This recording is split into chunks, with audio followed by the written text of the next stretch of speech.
There are some characters in the Easter story. And we're going to talk about two of those characters in the Easter story that we have some things in common with characters in the Easter story. And one of the things that we need to understand when we're deciding to walk with God is this life of surrender and surrendering to God. Now, that's a huge concept to kind of wrap your mind around for a moment, but let me talk just for a little bit to those that profess to be a Christian. I call myself a Christian, you might call yourself a Christian, and I think as Christians sometimes we are kind of confusing. We're confusing to people who don't claim to be Christians in this respect. We claim that we love God, we claim that we serve God, we claim that we trust God, but here's where we sometimes confuse other people. We say that we trust God, but then sometimes we resist God. Now just think about this for a little bit. We say we trust God. I mean, that's why we're a Christian. We trust God, and yet there's times we resist God. So let me ask you this question. Why would we resist a God that we say we trust? If you trust somebody, you don't resist it. You just go along with it. But sometimes we as believers say we trust God, but at the same time we resist God. For example, somebody hurts your feelings. And we should trust God with the hurt heart that we have and forgive them. But I'm not going to forgive them. No. The pastor can preach it. I've read it in the Bible. I've heard the sermons. I've heard the stories. I know all about that. But when it comes to forgiveness, no. I'll forgive on my terms, on my time. We all know that maybe we should get out of a certain relationship. The relationship is toxic. We heard sermons on it. Pastors talked to us about it. Our mama talked to us about it. We say that we trust God, but when it comes to this relationship, no. I'll handle this. I'll do this in my own time. When it comes to money, we know that we should trust God with our money. We've heard sermons on trusting God with our money and giving in the offering hole. We know that we should be more generous with the whole offering, but no. No, I will control my money. We say that we trust God, but when it comes to money, we resist trusting God. It might be things that we should start doing, things that we shouldn't be doing, things that we need to start doing, things that we need to stop doing, and we say that we trust God, but we resist Him in that particular area. It doesn't matter how many sermons that we hear, it really does. So the question is, why would we resist a God that we say we trust? And here's kind of the whole cold, hard reality of the whole thing. If we resist a God that we say we trust, we're kind of hypocritical. And we kind of give non-Christians a reason to be resistant to God as well. Because we say one thing, but we do another thing. And I think I know, at least from my life personally, why it is so difficult to surrender to a God that we say we love. And it's because it's hard to surrender to a God that none of us have seen. We come here Sunday by Sunday, we worship this God, we hear sermons and the whole thing, and there's challenges that take place in our life, and we know that our life would be better if we would trust Him, but I've never seen God.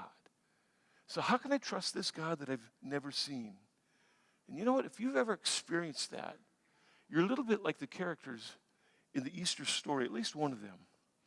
And the story that I'm going to share with you today illustrates the futility of resisting God.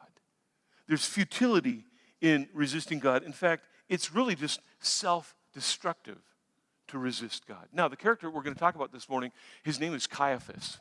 Caiaphas is a high priest. Might not mean a whole lot to you, but imagine that you're a Jew living in Israel. You're living in the Palestinian region. Jerusalem is the epicenter of all things Jewish. In Jerusalem, there is this huge temple that King Herod had reconstructed for the Jews.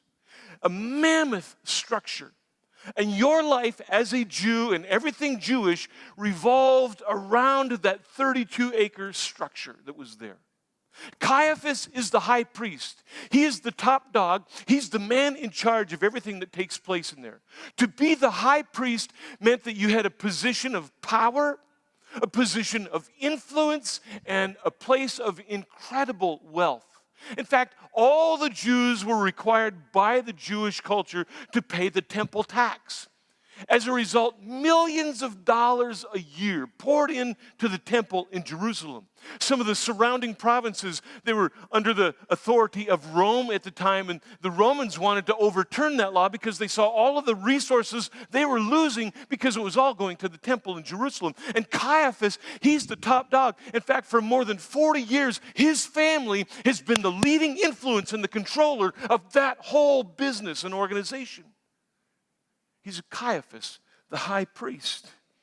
And everything is going great for Caiaphas until this itinerant preacher comes on the scene, and his name is Jesus.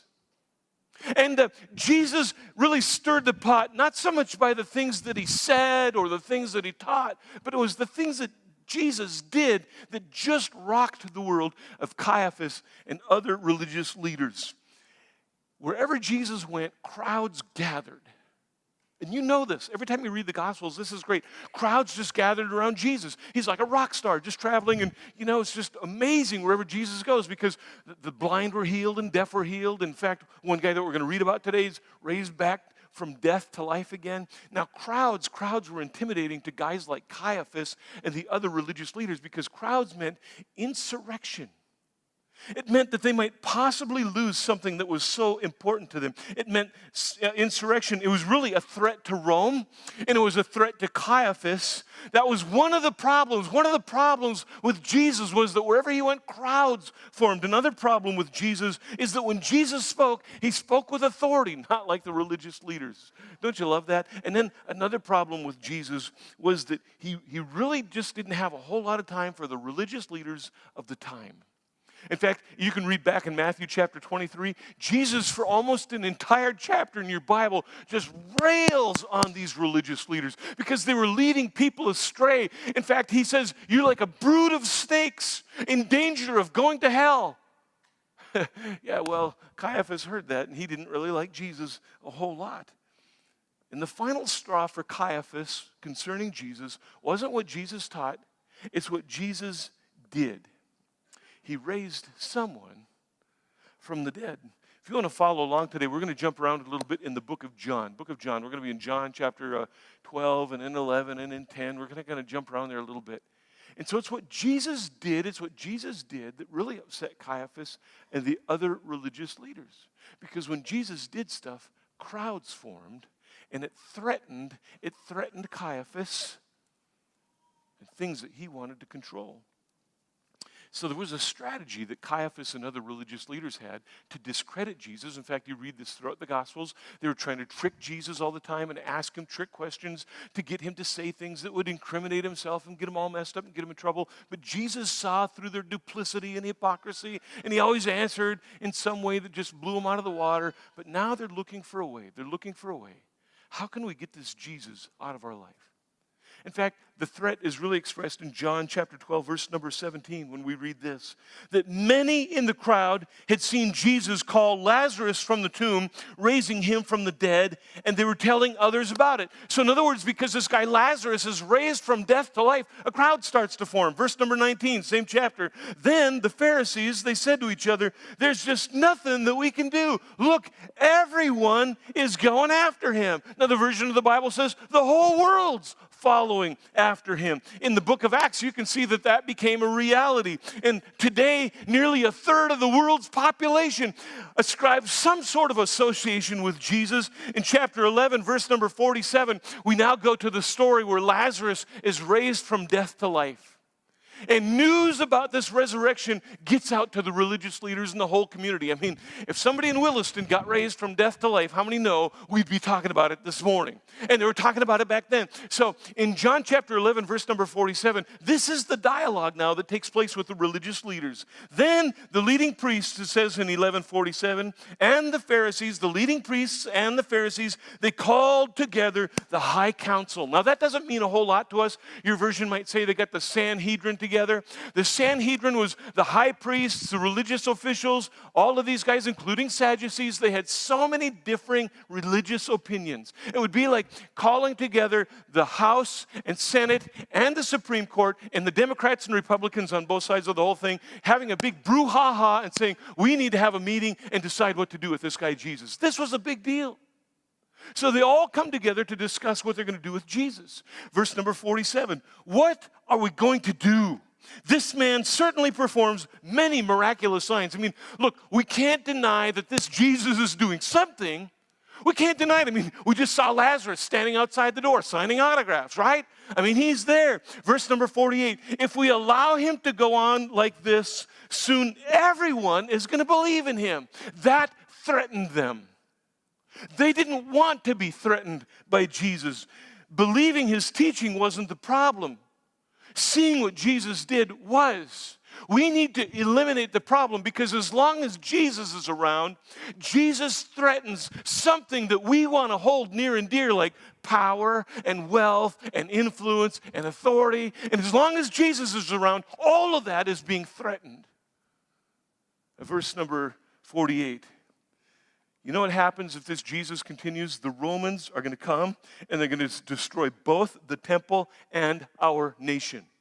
If Jesus keeps going, there's going to be no need for the temple treasury anymore. There's going to be no need for the temple anymore. The Romans are going to come in. We're going to lose our identity. We're going to lose our positions of power and influence and authority. We're going to lose everything that we hold near and dear if this Jesus guy stays on the scene.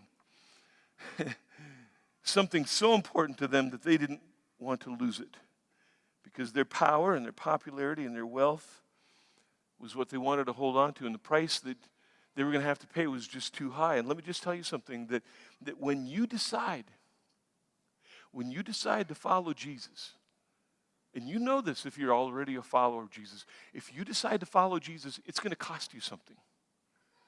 But not following Jesus is going to cost you more. Do you hear me on that? And this is why so many people are resistant to God, because they know it's going to cost them something. This is why people resist going to church on Sunday. It's going to cost me something. If I start going to church, well, you know what? I'm going to miss my coffee time on Sunday morning. I'm going to miss watching TV on Sunday morning. I'm going to miss the newspaper on Sunday morning. And if I start going to church, next thing you know, they're going to want my money, and then they're going to want my time. So we're resistant to God that way. That's why people are resistant to reading the Bible, because every time I read the Bible, I see stuff and hear stuff that confronts the way I live. So I just don't want anything to do with it. Look, if you're single this morning, this is why you might resist God, because if I'm single and become a Christian, then I got to date Christian people. And do you know how many good-looking Christian singles there are in the church? 5. And I don't stand a chance. So then Caiaphas, the main character of our story, he stands in the middle of this big gathering of religious officials. Look what he says in verse 49. He's the high priest at the time. He said, you know what? You guys don't know what you're talking about. And Caiaphas, being the high priest, had authority and voice with that gathering that day. And the whole crowd hushes in the temple as Caiaphas speaks in the halls. Look what he says in verse 50. You don't realize, guys, that it's better for you and for me that one man should die for the people than for the whole nation to be destroyed. In other words, guys, if we get rid of Jesus, problem solved. You know this. You've been thinking about this. You've been strategizing for this. You've been trying to trip him up for this. You know this. If we just eliminate Jesus, it'll preserve us and save our nation, and it'll save everything that we are living for and desire and want to preserve right now. John, who writes this, John is an eyewitness to all of this stuff. He's there, he's recorded this. But when he writes this, he's an old man. And retrospectively, looking back, I think John, with a little twinkle in his eye, with a little smile on his face, look what he says in verse number 51. He did not say this on his own. As high priest at that time, he was led to prophesy that Jesus would die for the entire nation. In other words, Caiaphas really didn't know what he was saying. But what he was saying is something that you and I already know, that Jesus wasn't going to die just for the nation, but for the whole world. Look what he says. He goes on to verse number 52. And not only for that nation, the Jews, but to bring together and unite all the children of God scattered around the world. He's going, you know what? Caiaphas thought he was large and in charge and absolutely in control and going to preserve his life and protect everything that he thought was near and dear to him. He's resisting Jesus. He's resisting God. He's resisting. He didn't realize unwittingly he's fulfilling the plan of God to unite the whole world. Isn't that awesome? Resistance is futile. And as these men resisted God, they were fulfilling the will of God. You know, it's just futile or futile to resist God. You know why? Because you weren't created for your glory. You were created for God's glory. God has a plan for you. And so look at verse 53. So from that time on, the Jewish leaders began to plot Jesus' death. The church officials, Caiaphas, the high priest, plots how they can author the future of the author of life's days. How crazy is that? They thought they could take the life of the author of life. They thought they could take life from the author of life. But look what Jesus says about himself in his prayer in John chapter 10, verse 17. Look, he says, the Father loves me because I sacrifice my life so I can take it up again. He says in verse number 18, nobody can take my life. Not Caiaphas, not you, not the religious officials. Nobody can take my life from me. I sacrifice it voluntarily, for I have authority to lay it down again. And when I want to, I'll just take it up again. I'm in charge here, not Caiaphas. Isn't that good to know? You know, they had these plans to kill. Isn't this? It's just ludicrous. It's almost laughable. These guys planned to kill Jesus, the author of life. It's laughable. It's tragic, but it's laughable. And so they had plans to kill Jesus. You know what? It's been said, if you ever want to make God smile, tell him your plans, right? God knows. God knows what's going to happen. God knows what's in our future. We're going to kill the author of life for our benefit. That's what Caiaphas is thinking. Caiaphas, now you understand, had to have reasons to bring charges against Jesus to have him put to death. The Roman government is the authority over the Jews at this time. And the Roman government, they're not going to step in over some religious thing. There had to be insurrection. There had to be some sort of rebellion for the Roman government to step in. So Caiaphas goes to a guy named Pilate, Pontius Pilate. He's the Roman governor over Judea at that time. And he says, hey, I just want you to know there's this guy traveling around. His name is Jesus. And he claims to be the king. Just so you know. So they turn him over to Pilate. You know the story. We'll talk more in depth about that next week. He's tried. He's executed, lays in the grave from Friday until Sunday. And I would imagine it's a Sunday morning. It doesn't really mean a whole lot to Caiaphas except that it's the first day of the week. And Caiaphas is there in the early morning mist of the day, sipping his cup of coffee.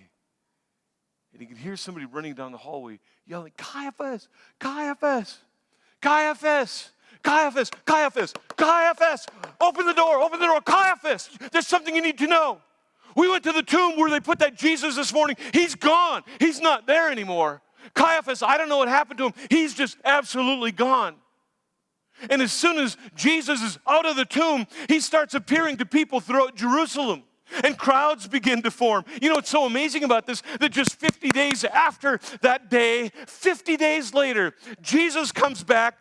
People are filled with the Holy Spirit. The church begins. And now, not a little crowd, 3,000 people come to faith in Jesus in a single day. The crowd begins to form.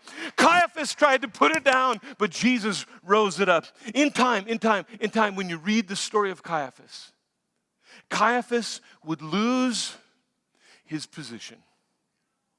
The Jews would lose their temple. Which now makes us just kind of pull back and look at ourselves a little bit. We say, there's a little bit of Caiaphas in you and me. There is this tension that we feel inside to trust God And yet at the same time, try to preserve something we want to control and something we want to protect. We want to control or protect our position. We want to control or protect our money. We want to control or protect a relationship. We know it's bad. We know it's wrong. We need to get out. We want to control or protect our selfish desires and things that we want to achieve. And I know I want God kind of in my hip pocket, and I'll just pull him out when I need him. But right now, I'm going to do what I'm going to do. I want to be the one in control. And so we resist God. We just stick him right back here in our hip pocket in case there's a disaster in our life. And let me just say this, that whatever has replaced God in your life already is diminishing in value. The greatest regrets that I have and the greatest regrets that you have happened when we were attempting to preserve someone or something in our life that we tried to make more important than God. And you know what? It's not even in our life anymore. Come on. Isn't it true? Isn't it true? There's a relationship that you still have a heartbreak over. You don't have that boyfriend anymore. You don't have that girlfriend anymore. But at the time, that relationship was so toxic and so bad, you weren't going to tell your mama about it. Let me just say this. If there's a relationship you're not willing to talk to mama about, should you be in that relationship? Come on. And you work so hard to preserve that relationship, and all you have to show for it is heartache and pain. You work so hard to preserve that title, that position, that place of influence, that place of authority. You work so hard. You lied for it. You deceived for it. You strategized to get it. Now you don't even have it anymore. And you look back, and you know why you have regrets? Because you were found out. There's times that we want to protect and preserve our money. And isn't it true you lost your money? You lost it in a place that you don't want to tell anybody about because it's embarrassing. You worked so hard to protect and preserve that money. Isn't it true that there was a marriage you worked so hard for? You wanted that marriage. You knew you shouldn't have got into that marriage. It's the greatest regret and the greatest heartbreak. It's a business. You know what? The little gods in our life always disappoint. And the pressure to preserve these gods in our life, isn't it true that the pressure to preserve these gods in our life leads us to self-destruction? Why? Because God has a better plan for us. Trust in the Lord with all your heart and don't lean on your own understanding. In all your ways acknowledge him and he'll make your path straight. Caiaphas, you know what's so amazing about this whole story?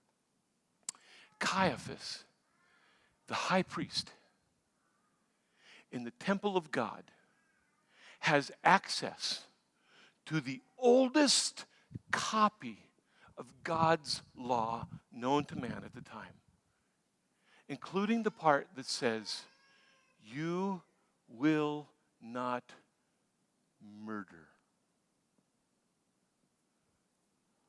And you know what's so amazing about that is that our capacity for evil is amazing when we're trying to protect something or someone in our life that competes for time and attention with God. Now look, if you're young, I just stand up here and just say, look, you have time to make some corrections in your life. You have time to make changes in your life right now.